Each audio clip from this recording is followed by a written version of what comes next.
Good morning.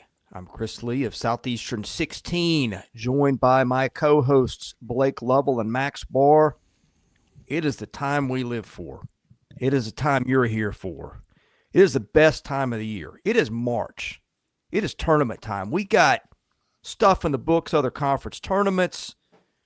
We got stuff going on in Blake and I's backyard here in Nashville with the SEC tournament next week, which we will all be at. Next week. This week, next week, whatever. See, time stands still. We're up till midnight preparing for this. You know, you lose track. Sometime. You guys know when it is. That's why we have calendars. That's why I have schedules. But it's March. It is March. It's like being in Vegas at a casino. You know, the games are all that matter, and the rest is just whatever. Yep. Unnecessary constraints. We are here for awards. And boy, are we here for awards. Some of us dressed for the occasion. Some of us, not naming names, you know, just maybe got up and whatever didn't have ketchup stains on it, threw it on. All seriousness. We are committed. We are prepared. We got awards coming out our ears. We're going to start with the dribble drive and the kick out to Max Barr for this one, which is what we do here. Max, get us started. Where would you like to go first? Good morning, Mother Carol. Hopping in. She was the first one in the chat today. Of course. First one, ready to go. What else did you expect? Ready to go.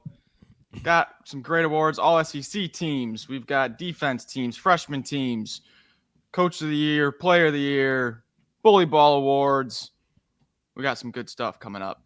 Wow. And then we've got good morning coming in from New Mexico. All over the place. Getting ready for all SEC awards after historic season of basketball. I'm excited, guys. Blake? Yeah. It's award season. Blake. And I can't wait to go through all these awards. I'm sure they're likely to be exactly what you guys want them to be. Yes.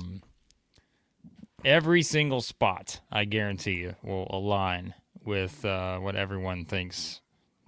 By the end of this award ceremony, we're going to wind up hating everybody. But that's how it always goes for award season. But nonetheless, we have fun with the awards. Once again, they are not the official SEC awards. Let's make that very clear. When I tweet that out sometimes, when the SEC puts theirs out, people think it's my awards, and I make it very clear they're not mine. These are ours, so they're not the official SEC ones. But let's get into it. We got a lot of awards to get to, and then we'll talk more than just awards probably a little bit later on. There you go. Should we start with first, second, third team, or how would you guys like to go? Well, here's what I think we should do. I think we should just go ahead and reveal the player of the year because there's really I don't believe much of a debate here. So let's just get this one out of the way. People are really waiting for that one. Yeah, I think we just need to get this one out of the way. So I'm going to go Janai Broome at Auburn. I don't know what you guys are going to pick, but that's my choice for the player of the year in the SEC. Congratulations, Janai. Is this even a discussion? Yeah. Come on. What a season. Broome. Yep. Yeah. Janai Broome. Clear cut Janai Broome.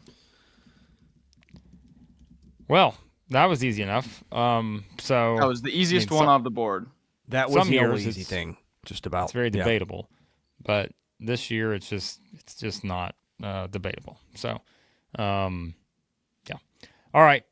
18.6 points, by the way. 10.6 rebounds per game. Shot 51%. 3.3 assists per game. 30 minutes a game. I mean, just 2.4 blocks per game. Had a steal per game. Come on. So, okay. Now, I'm going to pick the order here because I want to build up the suspense. Because I think, actually, surprisingly enough, the award that I think is going to be the toughest may have been the one we did not think was going to be the toughest. Let's go freshman of the year. Okay. I think it's another one. Texas. I don't think this one was as clear as Player of the Year, but I also agree Trey Johnson of Texas. Trey Johnson, Texas. Yep. Freshman of the Year. And I know Chris is saying it was not as clear, and I know who he's talking about, but I just think there was I just don't think there was. Well, never mind. I'm not going to spoil it right now, but there's a reason why I think Trey Johnson is the choice. But okay, well, listen, we're just moving right on through here. I mean, we're going to be done with this award show in 10 minutes. It got close towards the end, but I still think Trey Johnson takes it. One bad game. I'm not going to just completely dismiss this guy's overall body of work here. Did you guys do a full freshman team too? Yes. A 5 freshman team? Yeah. We'll get to that. Okay. Defensive Player of the Year. Ooh. Now this one, I think we'll have different answers. Oh, we will. Yeah. I went with Jemai Mashack, Tennessee. Defensive Player of the Year. Give me Mashack in guard 1 through 5. Got to give him his credit. Well, if we have different answers, it'll be up to our man Blake Lovell because I also picked Jemai Mashack. I think there's 3 guys that you can talk about here. I'd be interested to see how we unpack this once we've revealed the choice. Interesting. My Defensive Player of the Year in the SEC. Some people coming into the season thought this guy was not even worthy. Oh boy, here we go. Of a first team all SEC selection. And in all honesty, let's be clear, they've not yet revealed their first teams. He may not even be on there. But my Defensive Player of the Year is Zakai Ziegler. Tennessee Volunteers. Knoxville. Who else was on the board for your choices here? Elijah Martin and Denver Jones. Okay. Yeah. But let's not give away our all defensive teams just yet. I know. I was just going to say we could go through the defensive. Well, I will tell you how I broke the tie in my mind. If you look at defensive plus minus box, he was like 2 full points ahead of whoever was number 2. Mashack? Which is pretty loud. Because I sort of had 2 guys in mind. The other being the guy Blake picked. Yeah. I mean, because on the ball he is dynamite. Anyway, sorry.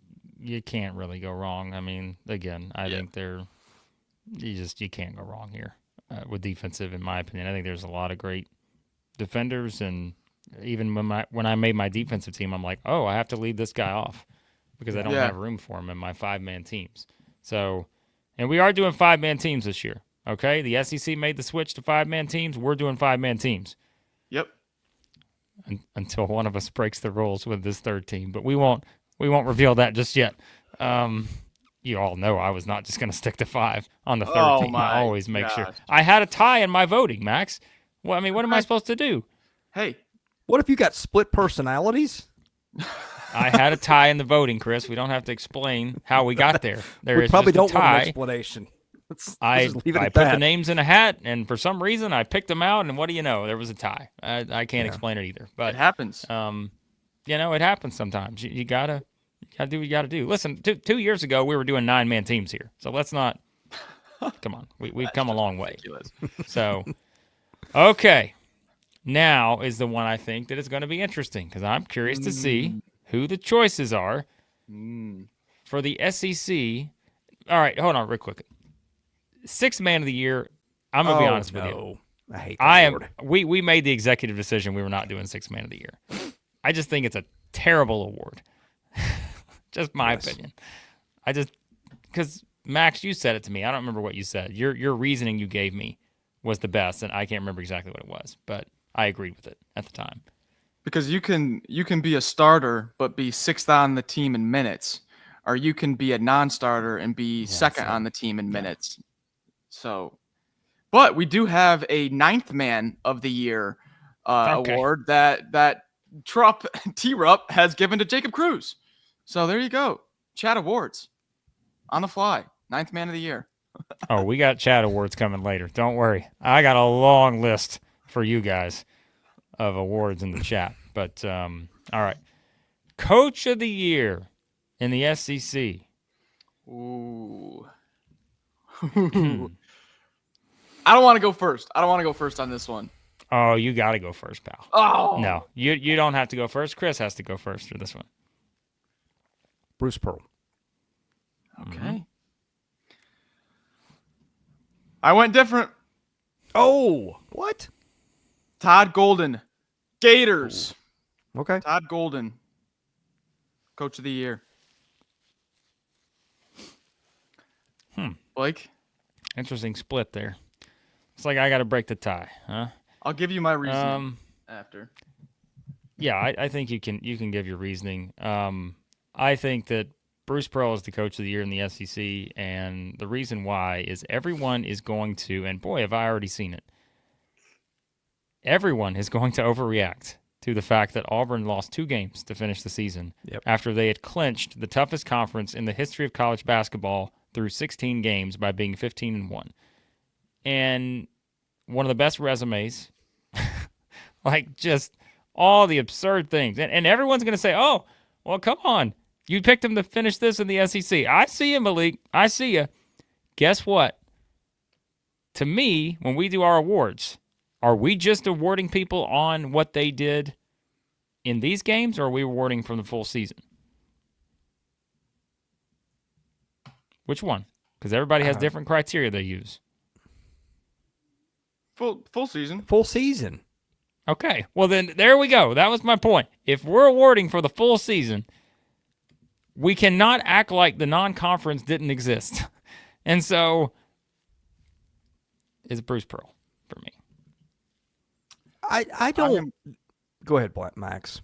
Well, I'm going with Todd Golden just because I know, and it was really close. It was like splitting hairs. But Auburn was preseason ranked 3rd in the nation on KenPom. Right now, they're 2nd. I know it was a fantastic year. Florida was projected 26th on KenPom. Right now, they're 4th, and I think they're in the top 10 in the entire history of KenPom also. I just thought the job Golden did, he didn't have a Janai Broom. He was changing his combo guard to his point guard in the offseason, trying to replace Handlocked and Samuel. I thought that job was just a little bit better. There's nothing wrong with that argument, by the way. I mean, Golden absolutely, I think, would be 2nd. I think Byington Pope would be in the mix for 3rd, in my opinion. But I also feel like sometimes we do this a lot. We just assume that the guy who either has the best players or the guy that has the best metrics, it's just walk out there and here you go. Hey, Mr. Broom, Mr. Baker Mazzara, Mr. Jones, just take this ball and you just go play. Like don't worry about anything else. I'm over here. I'm going to go do an interview with Southeastern 16. You guys just go out there and play basketball. All right? Don't worry about the coaching. I'm just going to sit over here and not do anything. I think sometimes people think it's that easy, and it's not. Like, it's not that easy to put together the body of work that Auburn has put together. And I'm not just saying that about Bruce Pearl. You could say that, too, about Todd Golden, right? His team's stacked with talent. Todd Golden's not just throwing the talent out there and saying, all right, you guys just go find a way, right? So, a lot of good coaches in this league. I'm not gonna hate on Max's argument at all. I'm gonna pick someone different. Well, Blake just first of all described the whole way I coached 10U ball this year. Well, which is why we and that's lost why in Chris round didn't 2 of win the Coach tournament. of the Year. That's right. So, I'd never be coach of the year around any parts. But seriously, I don't understand like the complete disregard for what you did to build your program over the years. I mean, do we pick player of the year by saying, well, Janai Broom, is done great, but he's in his 5th year of college basketball or whatever it is, and he's had a long time to build up to it. Let's give it to a freshman just because. Like, I mean, the hard part that Bruce Pearl did to get here was stuff that was done 10 years ago, 8 years ago. I mean, he walked into a mess. They had not won in a long time. So I don't understand the notion that we just sort of throw that all out the window because he had built the program to where it had expectations, which has never been a thing for Auburn basketball long term. I also hate preseason rankings, as we know. So, like, I don't even care where teams are ranked in the preseason. Like, I just completely throw that out the window. So Really? I just don't think preseason rankings are. Listen, I'm not saying they're meaningless fully, Max, but like I just do not. I just don't like I don't know. It's one of those things where like I don't love preseason rankings. I mean, because also you know what that does to perfect. teams. But you know what that does. Like we've been saying this about some SEC teams. Teams won't get, they're not just because they're not ranked in the preseason, they can only climb so high when it comes to like, all these metrics and all this other stuff. So I don't know. It's just one of those things. But anyways, Close race. Very close race. it's a close race. And look, people I know Kentucky fans, people are making the argument from Mark Pope. Yeah. I get it. Listen, we've said this too, I feel like the last little while. This is a year where Mark Byington is a no-brainer pick in probably any other season. Mark Pope's a no-brainer pick in any other season. But when you have what I think Auburn and Florida, who wound up being the top two teams, what they've achieved this season, I mean, yeah. Like, and look, we said Dennis Gates would probably been the obvious second choice as of 2 weeks ago, but they finished poorly. And so that has to factor in. And so, I don't know. But it's a weird award to begin with because, I mean, Lamont Paris was our coach of the year last year, right? yes. And if we're ranking coaches of the year this year, I don't mean to be mean, but like he would be obviously at the bottom of the list. Lamont Paris didn't just become a horrible coach overnight. Well, it's a hard award to figure, and a lot of people just attach, this is my label, and I'm going to stick with it. I'm glad we were a little bit more nuanced in the way we looked at it. And Max, we disagree with your decision. We picked obviously Pearl, but yours is entirely defensible too. In fact, that's probably where I would have gone if I had not gone Bruce Pearl. Yeah. It was a very tight race. To bring up this point here too, where preseason rankings, the whole reason Lamont Paris won last year. Not for me, it wasn't. I didn't just factor in the preseason rankings. I looked at it also just from the roster standpoint. And I thought he was someone who got the absolute, no matter where you would have ranked him in the preseason, he got the absolute most out of his roster. And so, like, you could, yes, make this argument and say that was the whole reason they won, or the whole reason he won it last year. But for me, it was much deeper with that. But again, it's like you said, we don't always take the layups. We like to be a little bit more thorough at times. That's how good the league was this year. Sure. I mean, this was, yeah. Look, if Auburn finishes, Auburn finishes 17-1, is it that much more clear cut? Or, I don't know. Right. So it's like, I mean, I don't know. But, all right, there you have it. Well, now that you guys are checking out, before you hop out, before you guys leave the awards, we got a lot more to go. Stop that. I'm just kidding. These guys aren't hopping out. But listen, before we get into the next part, did you know there's going to be a bracket revealed on Sunday for the NCAA tournament? I just had a rush come over me. Wow. Say that again, Blake. Say it again. Say it again. There's going to be a bracket revealed on Sunday. And before Max needs to go handle that rush, Come on. Man, it's going to be something. Bracket bids is going to be something. It's going to be booming at Bracket Bids this week. You can enter into the free pick'em contest or start an auction draft league, which we're going to do. We keep saying that. Joining it just means more tier. We'll give you all the details on it this week. Everyone starts with the same bidding dollar. It's up to you to outwit and outbid your league mates to secure the teams you think will go the distance. Choose from multiple scoring models, including the upset bonuses, to reward the bold picks. Track your teams with live in-game scoring. Watch the standing shift in real time. Further your team's advance, the higher you climb the league standings. For league play, use that promo code SC16 for 40% off. SC16, 40% off. Download the Bracket Bids app today or visit them at bracketbids.com. All right. Now Keep moving. we move on to the next portion, which let me see here.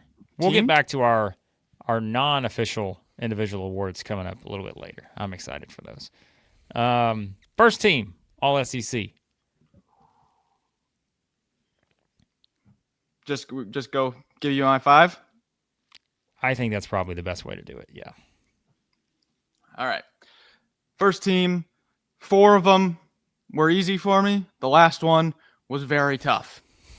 Very tough. The 4 that were easy for me, Janai Broom, Walter Clayton Jr., Zakai Ziegler, Mark Sears. Then that 5th spot, I made my initial list about 2 weeks ago. That 5th spot has changed like after every game slate. And the 5th spot for me goes to Colin Murray Boyles. Oh, okay. That's funny that you said that because we did not share teams. We did not share thoughts. I priced it the exact same way. Like there was 4, like, okay, this is pretty easy. And I actually thought about Colin Murray Boyles, but I thought, man, I'll get laughed out of the room because they went, whatever they went this year. But I did think about it. So I think it's defensible. And by the way, if you looked on KenPom, he was top 10 in the country in KenPom game MVPs. I don't know if you caught that, which is hard to do when your team loses as many games as he did. I just kind of went, okay, if we're picking teams, who would I like to take off the board so that my opponents can't have them? I went with Trey Johnson at Texas. Okay. But you got the other 4? Yeah, I had the other 4. Yep. All right. Janai Broom, Mark Sears, Zakai Ziegler, Walter Clayton, Trey Johnson. Okay. Colin Murray Boyles did not. The tie did not come in there, but it was close. He was the next person on my list. Just the way the criteria fell, right? Like, yeah, just the way the criteria fell. So, you want to talk about preseason rankings? Like, should I not have put Trey Johnson on there because he was ranked highly as a freshman? Sorry, I'm chuckling. Did you guys see this? Someone was asking, should we do an all referees team? No. So, now, listen, Matt, that's not true. I do care for these awards. I also know that, come on, Matt, sometimes these shows go an hour and a half, and I'm trying to keep us on track without, bogging us down completely. We still got games to talk about. So, just trying to move through these quicker. All right, second team. Now, here's where everyone's going to have different choices. This is where I think it gets fun. Okay. Yep. Okay, this is where I started with Trey Johnson. We got Caleb Grill, Chaz Lanier, Otega Owe, and Alex Condon as my 5-man second team. Interesting. I went Colin Murray Boyles, Josh Hubbard, Otega Owe, Sean Padula, Asa Newell. Ooh. I like it. Okay. I like it. Nice. All right. Second team, I got Colin Murray Boyles, South Carolina. Otega Owe, Kentucky. Chaz Lanier, Tennessee. Caleb Grill, Missouri. Asa Newell, Georgia. Oh, okay. I didn't think you were going to do that. What did you think I was going to do? I just think I've always had a higher opinion of Asa Newell than you guys have. Chris, I think that's in your head. That's completely untrue. Okay. Like, we've been bringing up the top 10 efficiency ratings all year long. He's been in the top 3. Oh, you keep giving it thumbs up. I was clear. Thumbs up. Thumbs up. Asa Newell. Right there, huh? Everyone out there, give your thumbs up to Asa Newell. No, I mean, he's been in the top 5 in efficiency ratings literally the entire season. Like, it's nuts how high he's been. So I was like, I can't leave this guy off there. So, second team. He's been tremendous. Yeah. All right. Now we get to the point where it's like, all right, we're inevitably going to leave people off our teams. We only have, well, hold on. Max and Chris only have 5 spots. Now oh, come on. I have way more than that. So, we'll get to that shortly. But, all right. Third team, I went Elijah Martin, Gators. Amari Williams, Cats. Hmm. Josh Hubbard, Mississippi State. Mark Mitchell, Missouri. And then Chad Baker Mazzara, Auburn. It's my third team. Nice. I went Chaz Lanier, Tennessee, Chad Baker Mazzara of Auburn, Caleb Grill, Missouri, Adu Thero of Arkansas, and Alex Condon of Florida. Thero, just my goodness, when they were before he got hurt, and I think you could have even moved him up to second team had he played out the season. And Grill, I penalized Grill a little bit just because I think he played fewer minutes than anybody else on the list, even Thero, because he missed some time too. But I mean, my goodness, he just took over games when he was on the floor. The injuries made it tough. Glad you mentioned that, Chris. Because, again, I had some ties. I had some ties in my third team that we're gonna just have to let be. Third team: Josh Hubbard, Mississippi State; Amari Williams, Kentucky; Chad Baker Mazzara, Auburn; Elijah Martin, Florida; Mark Mitchell, Missouri. Now, I did have what I'm going to call the injury tie, to where we get to keep both of these guys on the list. Yes. Based on the fact that they did miss some games. Now, I know there's some other guys on my list that missed games, but this is where the voting in the hat came out of there. Alex Condon and Adu Thero got they were the tie of votes.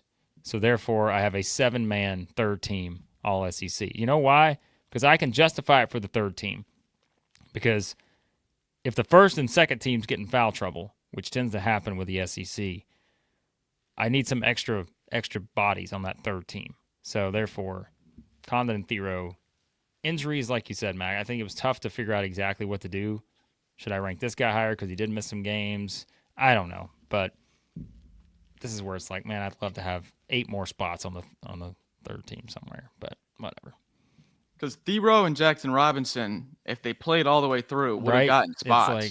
They would have had to have a spot. It's just like, so I wanted to, as Chris did, I wanted to award that, but also knowing that it's hard when you're going against guys who play more games and all that. It's hard to know exactly what to do.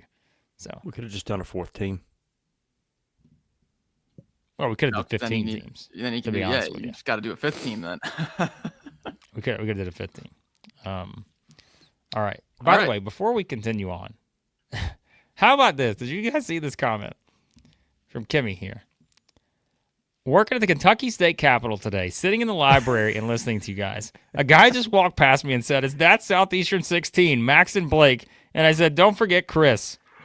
Literally the last thing I ever expected. How about that? Wow. The library at the Kentucky State Capitol tuned in because they wanted to see if Otega Owe was going to be on the All-SEC team. Amari Williams. All these guys. That is incredible. They're here. Being represented. In the library at the Kentucky State Capitol today. New Mexico. Where else are we? Where are you guys at? Do not give your addresses. Where are you at in the world? Let us know in the chat. Where are you watching the live award show from? All right. It just means more. It does. At the Capitol right now. Okay. We got through our teams here. The first, second, third. Now let's go to the defensive team. Yes. All defensive team in the SEC.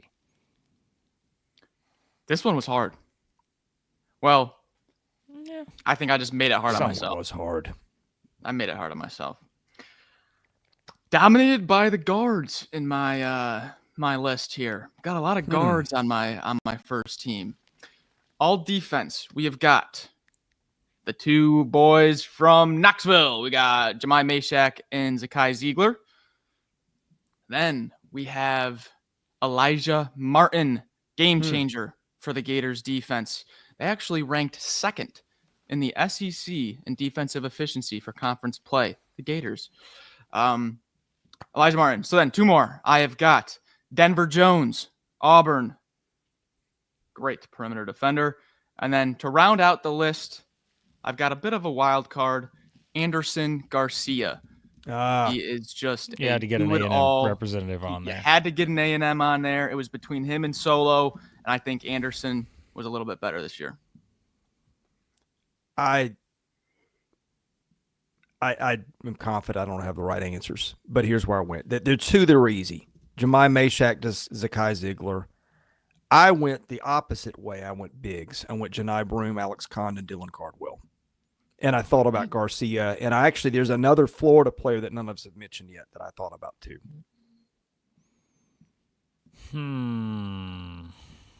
Could go a lot of different ways with this. Yeah, I thought mine was pretty simple, but maybe not. So I've got Ziegler. I've got Mashak, of course. I've got Elijah Martin. I've got Denver Jones. And then I was really like, it was Broom or Condon. And it, kind of one of those things where I'm like, I don't really think there's a wrong answer there. Because I think Condon, if you look at the numbers, like he is, what was it? What's the one we always talk about? College Basketball Reference. Yeah. I think Condon has like it's second or third in defensive rating. Yep. There, which is just slightly, I think, ahead of Broom. Here, let me pull it up. Actually, I should have had this before, but So okay, here it is. Hold on. Defensive. Yeah. Okay, so Condon 93.2, Broom is 93.7. So I think you're kind of splitting hairs there. I'm probably still going to put Broom on there, but I think Condon deserves a spot. So yeah, it's tough. Like I think of those spots, I'm like Denver Jones probably maybe for some people feels like the biggest wild card, but probably not for Auburn fans or people that have played against Auburn. I just think, and we talked about that, like I just don't think he gets enough credit, like just how good he's been defensively. So I'm gonna keep him on there. That's where I had trouble too. And doesn't I believe didn't Evan Mia have Cardwell the number 2 defensive player in the SEC? Yeah, behind I think it was Mashak or Ziegler. I mean, this is, and here's Blake. You're right. I don't think that defense is easily explained by numbers, but they're not nothing. Do you know how to better defensive rating than any of those guys? Milicic, right? Yeah. And I think that sometimes you sort of benefit by being on the floor with other guys that are really good defenders, and so the credit is really hard to separate out. But I go through those things and I just look at it, go, okay, tell me what I'm missing. I don't think the numbers explain everything, but they can be helpful sometimes. And in this case, you had a lot of guys that were just right there together. Yeah. 2 names I felt really bad for leaving off my list was Lamont Butler, but just the injuries. Yeah. But you see that defensive rating skyrocket. They're 55th now, are the Cats in the nation. So Lamont Butler, I felt bad. And then Chris Mignone on Vanderbilt. Oh, yeah. Yeah. I felt bad for not having him. I wanted to get those 2 names in. See, and that's the thing, like with Condon, he basically missed 4 games. Like, that's not a lot. But, like, it is kind of one of those where I'm like, okay, if I'm separating it, like, just because do I really have to penalize this guy because he missed 4 games? Like, and I don't want to, but it's, and then I'm like, okay, well, Broom missed action too. So it's like, I don't know. It's just one of those deals, right? And so again, I mean, you guys know us. If you think we're snubbing anyone, like, come on. We've been doing 18 streams a day for the past 6 months, it feels like. We know how good these guys are. We have only, so many spots on our teams here. So hang on a minute. I'm gonna find the stuff on Condon when he was on the floor, because that was the other thing that sort of made me pick him. On a 70 possession basis, almost 13 boards a game, almost 2.5 blocks, almost a steal and a half a game. That's if you played out a full 40-minute 70 possession game. And here's the remarkable thing: bigs that defend. What else goes with that? Fouls. He only picked up 3.5 per 70, which is, I mean, to be able to play as a big in this league without fouling, that is an accomplishment. Yeah. Good point. By the way, shout out to Big Gator EJ. I know it's early on the West Coast. We just giving you guys a heads up. My guess is we're going to start a little early this week because we got, as you know, a lot going on with the SEC tournament. And so we're probably, most of this week would be my guess, we're going to start around 8:30 Central, 9:30 Eastern is my guess, because that way we get all our stuff done. Got to get to the arena for the game, like all that kind of stuff. And like tomorrow, Max is traveling. So like we're going to try to go a little earlier than usual this week. So just keep that in mind. So I know it's not ideal for some of you, but we kind of have to shift that around based on the schedule this week. So, all right. Where are we to now? All freshman team. Freshman. Yep. Alrighty. This one was fairly simple for me. There was one or two guys I left out that I was like, they could have been on there, but I got Trey Johnson, Texas, Asa Newell, Georgia, Jeremiah Fears, Oklahoma, Tahad Pettiford, Auburn, and LeBaron Philon, Alabama. That's the same 5 I had. I did think about Boogie Fland. He missed some time. Statistically was good, but they got better when he was gone. Maybe that was a fluke, or maybe it was indicative of something else. But yes, I had the same 5 you did. And I had the same 5 you did. Trey Johnson, Pettiford, Newell, Fears, Philon. So that's, yeah. I thought that was pretty much it. Had Boogie Flan played the entire year, it would have been, I'd have probably done the same. It'd been like, oh boy, who am I going to leave off? But not knocking anybody else, but I just thought those guys were the clear 5. So, yeah. Yeah. Yeah, I think that was one of the easier ones. Yeah. All right. Now it's time, before we get to our individual awards, our own individual awards. Boy, I've got some good ones here. This is the time of the show where we turn it over to Max Barr, because it's time for the Bullyball portion of the SEC awards. This is what you've all been waiting for. Yep. Here we go. This is the big stuff. We went big. The committee went big this year. We said, you know what? This award is bigger than the committee. And we opened it up to the people. And boy, did you guys let us know. Burning the midnight oil there, trying to stay up and count all these votes. Here we go. We got 1 representative per team. A few surprising results here. Whoa. But hey, this is who was eligible. This is who the people selected. Alabama. You are represented by Mo Diabate. Mo D. Need more Mo D. He was huge. You're going to do this for all 16 teams, aren't you? Yes, Chris. This is a yearly tradition. Are you kidding me? I love this about you. Most what people I thought you said. Of our 25,000 subscribers subscribe. I'd say 24,800 are subscribed for the Bullyball Reveal. Yeah. Yes. Just Arkansas. watching it play in real time is amusing. Adu Thero. Got a little banged up, but the vote spoke. Adu Thero, Arkansas's representative. Dylan Cardwell representing the Auburn Tigers, getting the fans into it. We have the Aussie, Alex Condon, representing the Florida Gators. There's a close vote there. A lot of Tommy H fans voting there also. Yeah, come on. Close vote here. Asa Newell edges out Samto Cyril to, very close vote there. Georgia, one of the more bully heavy teams. Quite a few candidates on the Bulldogs there. RJ Godfrey got a few votes as well. Otega Owe, by far Kentucky's representative. I thought that was going to be close. I was like, Amari Williams did a lot of bullying. Owe up and away in the voting. LSU, surprise one here. A lot of people voted Cam Carter. They might just not be familiar with the works of a Corey Chest. But nonetheless. Got to get more familiar with the chest, folks. Got to Corey Chest. Don't Google that. Nonetheless, Cam Carter. I said what I said. Is the representative. Mississippi State. You know who's representing. Please. Cam Matthews, reigning Bullyball Player of the Year. Mark Mitchell edges out Josh Gray in the voting for Now, that's Missouri's a surprise to me. representative. I think we need a I think this recount. is Like, voter fraud. I don't know who's voting out there, but come on. Josh Gray is not on the all Bullyball team this year. Well, just hold on a second. It I'm was outta here. close. It was close. The voting machines have been corrupted. Rigged. I know. It wasn't. The committee was not happy.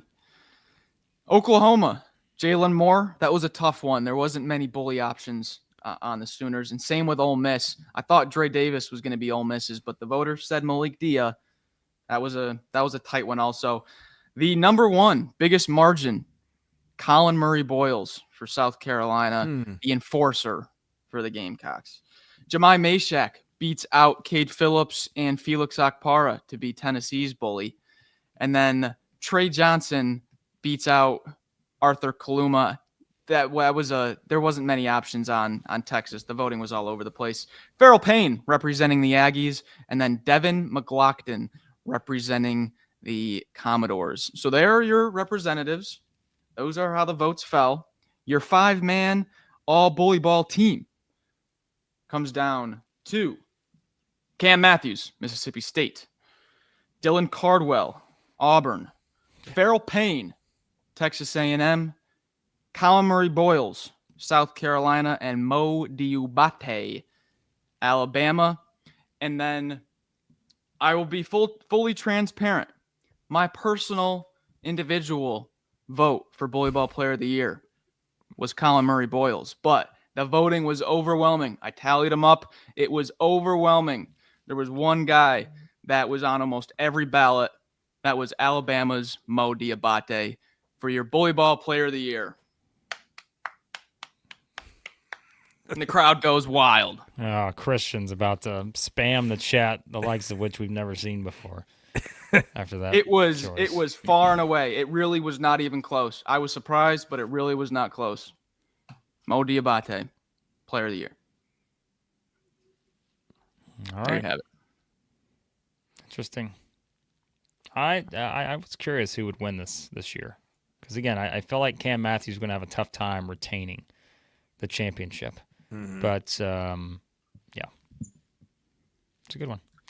All right. What else? Are we ready to get to our own unique awards? Unique awards. Unique awards. What was it? Is that Ron Burgundy? Unique New York. All right. What do you got, Chris? I know you got some. Oh, I think the most underappreciated player award in my mind, and you know me, I'm always going to go a guy that does a lot of things. And I thought about putting this guy on a couple of teams, but ultimately could not settle there. Will Richard at Florida. Man does everything. Speaking of defensive ratings, I think he might have had the best one on Florida, or he was close. May not have been defensive rating, might have been plus minus. I don't remember, but I was looking up some stuff last night. I was like, whoa, he is way up there. And he just – and the thing about him too, like he went to a guy that like he was their guy in a couple of games as a scorer. You know, he's more of a sidecar guy, but I just thought that guy had a really fantastic year and probably doesn't get mentioned enough. Chat's loving it, Chris. You guys just playing in the chat. No, I agree. Let's see. How about this from Joshua, noted Missouri fan, $20 super chat here, weighing in. Can we just go back to 3 weeks ago? Do you want us to do the 3 weeks ago awards? Like Dennis Gates, Coach of the Year. Sorry. Yeah, Chris has got to have an injury award in here somewhere, Chris. You better come up with something on the fly. I'll come up with something. Yeah. Okay. All right, Max, what else you got? And then I'm going to get to a couple of my vintage awards here. I only have one more, so Okay. I don't know. Give me yours. What do you got? Well, I wanted to have him mentioned because I'm hoping he comes back next year, and I know we probably don't have any fans in the chat right now of this team. That's okay, because I don't play to the chat. I play to who do I think deserve the awards, okay? And that is my cosmetic of the year award. Okay, I talk about all year. I love the cosmetics. I love when you add a little bit of, maybe it's the Padula headband. Did you see the record of Padula when he has the Nike swoosh facing up and when he has the Nike swoosh facing down? Completely different team at Ole Miss. Telling you, the cosmetics have a big impact on it. Cosmetic of the year goes to Dayton Forsyth's bandage over his eye when you get the picture of him with a black eye in the pregame. There's not too many Dayton Forsyth fans out there, okay? But if you are out there, you got a friend right here in Max Barr, because we are all about Dayton Forsyth here. Nice. I like that. Cosmetic of the year. Cosmetic of the year. You heard it here first, and the only place you're going to hear it in SEC basketball, right here on Southeastern 16. Okay. Now I think we get to a couple things here. I've got a team, and by the way, I'm scurrying because I do this every year, and I'm not going to lie to you, I forgot to do it this year. So I've got to actually make sure that I get this award added. But all right, I've got it. All right, my all underrated team. Are you ready? Oh boy, Do it every year, and I forget. This year I did not put it all together. All underrated team. Here we go. And I know everyone's gonna. I know one person specifically sitting right in the middle here is gonna pick apart every time I call a player underrated. He tells me, well, he can't be underrated. All right, well, let's just hang on a second, because I got something, Chris. It's going to be worth it. The payoff's going to be worth it here for you. Just wait till we get to the end of the team, Chris. okay? I'll mute myself. All underrated team. Chaney Johnson, Auburn Tigers. We're still underrating this guy. He's had a career year. Still underrating Chaney Johnson. Sean Padula at Ole Miss, who I'm glad we just got a mention for, but I think that's how it worked out. I think definitely he belongs on the list. Tamar Bates at Missouri. Ooh. This guy just keeps doing it, and it's like we've not mentioned his name one time. I know Missouri struggled down the stretch and all that, right? So I'm going to put Tamar Bates on there. I think still he had a tremendous season. And I know people point out, okay, Chaney Johnson didn't play well last week.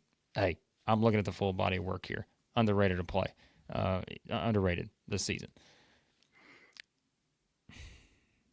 There's another guy whose name we haven't mentioned, and I know he's not like underrated, but if you really think about it, I'm like, we've went through this entire thing and we've not talked about him, so can I actually throw him in the underrated team? I don't know if he qualifies, so I'm just going to throw him here before I give you another player. Have we mentioned the name Jason Edwards once on this show? Like, that guy's been outstanding this season. Probably doesn't meet the underrated criteria, but he may be underrated in terms of the way we're talking here. Yep. Just for that note. Chris Mignon, Vanderbilt. I think he has to be on there because every time I watch them play, I'm like, this guy's about to make a huge impact, and he does in so many different ways. And so he's definitely, I think, on the group. And if I have to stop my team at 5, which I know I do, because I'd like to put a lot more players on there. Chris, this is the one you've been waiting for, okay? For everything you give me about my choices for who I think's underrated and all that. I came into the year saying my most underrated player was going to be, I don't remember what we call it, underrated player, something like breakout player. I called it Silas Demery, didn't I? And he was my choice, and you just railed on me for making Silas Demery my choice. So, since I can't choose him, I decided to make the number one player on my all underrated team another Georgia player, Mr. Blue Cane. Makes the all underrated team. Ooh. And there you have it. So, a lot more. Those are all a lot more very choices. defensible picks. Will Richards, I agree with Will Richard on there too. A lot of people are saying that, but I mean, I feel like it's not a bad choice at all. But I don't feel like I see him as underrated anymore. Like, and again, that's where I don't think he's underrated anymore. I think he's a star. So, okay, are you ready for my next award? Because this is the one you've really been waiting for.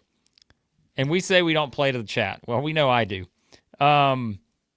Therefore, this award is really an award that's given out for someone who holds themselves to a high standard, okay? The highest standard, you could say. Some may even say a royal standard. Someone who really puts themselves up there in a royal type setting. You know, this is what I call someone who does all the right things. You know, he goes out, he takes care of his business, and he just, when he's on the court, you have no choice but to say, that guy right there, I want him on my team, right? A king, you know, a king-like, I mean, this guy's just, he's got that presence, you know? Yeah. Yes. So therefore, the Blake Lovell Award for Royal Excellence Yes. in SEC basketball in 24-25 goes to Sir Thomas Houck. Yes. There you go, EJ. Tommy Malik H. was about to get an award. No, maybe next year, Malik. Sir Tommy H. The first ever, by the way, it's the first ever edition. Yes. I've never given out the Blake Lovell Award for Royal Excellence. But Tommy H. is the first. I mean, that's going to be something he's going to tell his grandkids about one day. They're going to see that plaque on the wall, and he's going to say, I was the first person who ever won that award. Tremendous achievement, in my opinion. But maybe I'm biased. I love that award. Good. EJ had you pinned. EJ knew it was coming. Oh, well, EJ, come on. He's a number one seed in the Southeastern 16 bracket, chat bracket. So, yeah. All right. I probably got another one in there somewhere, but I'll come up with it before we finish the show. Any chats we want to get to, Max? I know we have a lot maybe in here. By the way, Connor earlier, first-time chatter. Welcome in. Also supporting the Gators. We asked where people were watching from earlier. Mother Carol is in the garage. That's what it's all about. That's what it's all about. That's how you know it's March. Virginia Double Dribbled said, who wins the award for best record on the prediction shows? I think Max wound up winning. I think Max really? was the winner. I think you did. Because you beat me in some of those towards the end there where like you were picking South Carolina. You probably won the award, the prediction I think I based won it on your South two Carolina. South Carolina picks. I think so. I really think you wound up lapping me on that one. And that is a perfect segue into the Best Name of the Year award, which goes to the man who comes from Lovell, Belgium. It's Benjamin Bozeman's Verdonk. The law firm. Tremendous. Name of the year. I had to get that in because it's the last year that we get a Verdonk. Yeah. You've been verdonked upon. Yes, you have. You know, I'm not gonna lie. Another award I tried to give out, and I just didn't have time to put it all together. But if I would have started the research a little bit earlier, I was going to go through KenPom every SEC game and look at the game length and give an award to the ultimate marathon team in the SEC this year. I wanted to give it out and say that I did it and reward Texas A&M for it, just knowing off the top of my head it was probably the Aggies. But I really want to do that so bad. And I'm maybe challenging someone out there. If you have the day off and you're like, how can I really waste this day? Go through KenPom, look at the game length for every conference game, and tell me who played the longest games this year. I wanted to. I couldn't get to it. I mean, there's all one answer that's in our heads. It's easy, isn't there? Well, that's what I said. I think it has to be A&M, but I'm not. Right. I mean, I don't know that. I can't confirm that. So therefore, I don't like to put inaccurate information out there unless it meets, my agenda. Then of course I'll do that any day of the week. But I'm waiting for those guys to play a a basketball game that's longer than their football games. Oh, It's going to don't happen say at that. some point. Don't say that because they're the afternoon game on Thursday, and my guess is they're going to run into like the night session, perhaps. So, yeah. Anyways, All right, I got one last award. And I like these. I like the on the fly awards. Yep, it's on the fly. This is a team award. This is comeback of the year, aka what team won this year that had the absolute minimum win probability in any game on KenPom, and that would be Texas A&M winning at Ole Miss 63-62 on January 22nd, any given Wednesday, when the Aggies had a 2% chance of winning the game, and they end up pulling it out by 1 point. Which is crazy because didn't Ole Miss trail LSU by like 13 with 3 minutes left? I specifically remember that one. Yep. Yeah. By the way, just a quick shout out to Nick. So he started listening to the show last year at the end of the regular season for football. By the time the SEC tournament for basketball started last year, he was hooked. Try to never miss a stream. Nick, an MVP of the chat, in my opinion. So, thank you, Nick. Yeah. Love it. What about game of the year? Was it Game of the year? Was it the one we just saw on Saturday? That's what I said. I said every weekend. Tennessee, Alabama weekend before was pretty spectacular too. Yeah. I'm trying to think there are so many games, and that's where unless we do a better job of keeping track throughout the season, you guys will all have your. How about? Well, come on, it's your award show too. Give us your favorite. What was your game of the year? And you can pick your favorite team. That's fine, but give us your game of the year. Yes. In the chat, which one? Florida fans, was that at Auburn? Auburn fans, was that at Alabama? And so forth. So Kentucky, Florida. Forgot about that one. That was the opening weekend. 106-100. Which one? Kentucky Duke. Yeah. Oh yeah. So a lot of good choices. I forgot about a lot of these. Yeah. So there were so many good games looking through it now. There's so many 1 point games, buzzer beaters, OT games. Yeah. Yeah, that first Florida Kentucky game, that feels like forever ago, but that was pretty hard to top, I guess, but I don't know. Auburn, Alabama though, that was which I know Auburn fans are probably not picking that one as game of the year, but Alabama fans probably would. Well, Auburn, Alabama had all the elements. It had an ejection. It had a stuff getting thrown at players. Not that I endorse that. It had a buzzer beater. It had a rivalry. It had postseason implications. I mean, it had, two teams that just hate each other.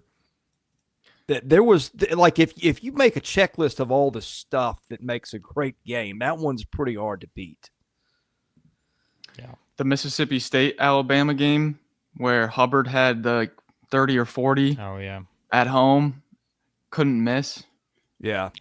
That was a good game. Another one. Okay. Shout out to Mother Carol, $10 super chat. Says Brian's right. Southeastern 16, the best podcast of the year. Wow. You guys are too kind. Well, except for Sam Smith. He said we suck. But, that's nothing. No, he didn't say we suck. He just said me and Max suck. So he's okay. How did I get left off that? Well, because he thinks you're great. He also great. Said he thought Southeastern 14 was better than Southeastern 16. So therefore, it's understandable. But we appreciate Mother Carol. My award for Chatter of the Year goes to Mother Carol. And I'm trying not to leave anyone else out, okay? But come on, I think that's a consensus choice from everyone in the chat us, I think we're all voting Mother Carroll for the award, a unanimous winner. So, yeah. So there you go. Gotta love it. Gotta love it. So That's the good stuff. That's what it's all about. gotta love it. Optimistic Rattlesnake has to be the best screen name here. Oh yeah, $5 super chat. The face is I mean, glowing. that's The best. Always I'd like to know the optimistic. history behind that. Yep. Always optimistic. I can appreciate some optimism. So, my award for the commenter who has subscribed and unsubscribed the most this season goes to Matt G. That's a hard-earned award too. There's a lot of work that Hard-earned. goes into that one. The Lot of work. unsubscriber of the year. That's a great. There you go. That's a great way to title it. The unsubscriber of the year goes to Matt. So, yeah. I think super chatter of the year would probably be Quinn. I That's think that's Quinn. easy. Oh, Yeah. yeah. Quinn is Quinn a is super super chatter. chatter. Yes. Far and Floppy away. toppy.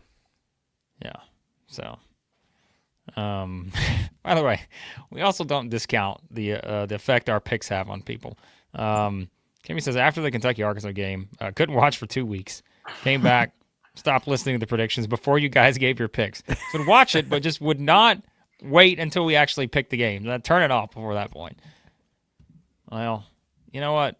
The Southeastern 16 Kiss of Death this year, it was a phenomenon again. There's no question. But now we've really got to get creative when we come to our picks here for tournament season. So if you guys are like, oh, I can't believe that guy picked against us. I can't believe Max picked against us. Blake picked against us, whatever. Just know we're trying to work at a different level here. It's tournament time. Lose and go home. We got to get good with our with our picks. Listen, Southeastern 16 Kiss of Death of the year, I don't think there's any question about it, in my opinion. I think it was Kentucky, Arkansas. I think that was the one that's probably, and I know it's not going to make everyone here happy, but that was probably the number one, I would say, of the Southeastern 16 Kiss of the Death. Was the Kentucky sweep of Arkansas, which also got us in the Vice TV special on John Calipari, by the way. So that's how you know we really got worldwide acclaim for that. So if you go back and watch it, second episode, you can hear our comments early in that episode. So, yeah.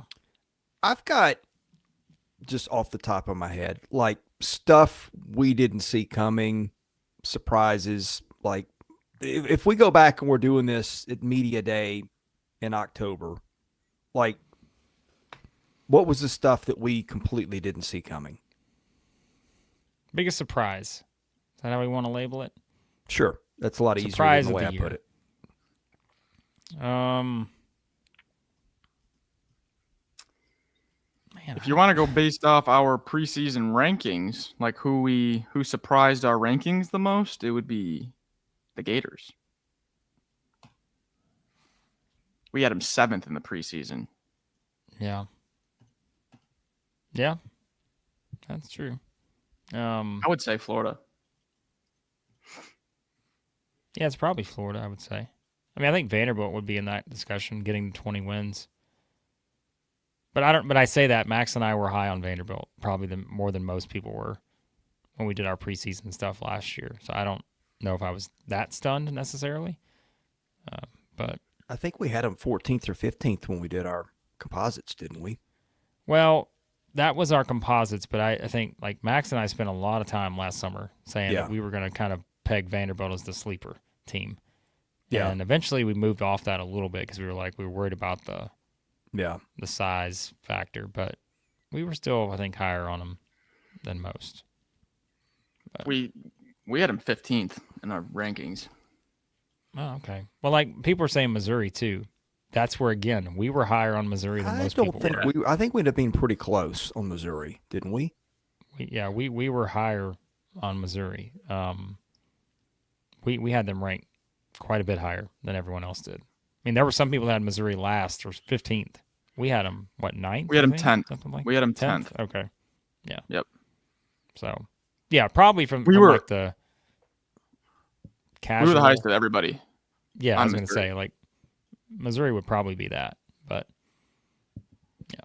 So To me, I still think you can make an argument that it's Auburn, and it's not that about where they were picked, right? Because what we picked them second, so it's not like we were far off in terms. But I mean, I see what you're saying. Yeah. we thought the league was going to be really, really good. It ended up being even better. And so, like, under that circumstance, when you got a bunch of really good teams and a bunch of buildings that are hard to win in because they're packed out every night, what's the most unexpected thing? It's somebody pretty much making the conference race over with 2 games to play. And oh, by the way, doing it, like if you'd said that, and he said, by the way, Broom's going to get hurt 2 or 3 times, miss some time, like that would have felt like a very, very hard needle to thread, and they did it. And I think as much as we, want to talk about the things we didn't see coming, I think that still was just under the circumstances. I don't think any of us saw. I mean, like if we had said some team runs through this league like a chainsaw most of the time, I think we would have probably said that's Alabama, right? Back in October. Yeah. Yeah. No, I agree. All right, we're gonna run through a couple more here, and then we're gonna hop off after that because we got to start getting our stuff together. By the way, our plan right now is to record a video for members. Remember, if you're part of the It Just Means More tier at Southeastern 16, we're gonna do our full entire picks for you for the SEC tournament that will be out tomorrow. And then we'll do the usual game-by-game picks in our live shows throughout the week in the morning. Okay, so that's how we're going to do it. You'll get our predictions, but you'll get them live this week when we do them each morning. Our live show will basically be a preview of that day's action in the SEC tournament. And then we'll also be doing stuff from the tournament, all that. You'll get some live stuff. That's why make sure you follow us on Twitter, because we're probably going to be doing some live stuff on Twitter too, like kind of shorter, midday, between game type stuff. So just so you guys have an idea of where you can keep up with everything on there. But, all right. I don't even remember what else I was going to say, but let's get to this one. Oh, boy. $5. Can we get a most flagrant player award? Players involved in the most texts or flagrant fouls, either drawn or caused. All right, Donnie. All right. I know what we're up to that was there. fishing for something. What could it be? I think we're up to something on that one, but yeah. So, all right, we'll let you guys weigh in the chat on your pick for that award. Boy, okay. $2 super chat for Virginia Double Dribbled. We do SEC basketball shorts in 2026. We'll put that on the list. Write it down. What we can do. We'll come up with some great skits for you guys. Going to be tremendous. So, all right. Let's see what else we've got. Most unpredictable team of the year. To me, it's either Kentucky or Kentucky. Mississippi State, too? Mississippi State, yeah. I would put those two. Arkansas. They became pretty predictable for a while there. So I don't know that I would say they were the most unpredictable. Well, but, I mean, losing... Well, and Kentucky did it too. You lose dudes, and then you somehow play better. It's got to be Cats. Yeah, I think Kentucky, but there were some weird things. I'd go Mississippi State too, and I'd maybe put Arkansas 3. So, yeah. All right, let's see. I love this comment. This is the best comment. We may all hate each other, but we have one thing in common: love Southeastern 16. Until they give you the kiss of death or not rank you correctly in the power rankings. Yes, that's how it goes. You guys do all have that in common. You love us until we say something that can be perceived as negative towards your team, and you turn on us like nobody's business. But you always come back. And so that's what we love about you guys. So we appreciate it. That's got a beef already. So, Colin Chandler, snub. Yep. Okay.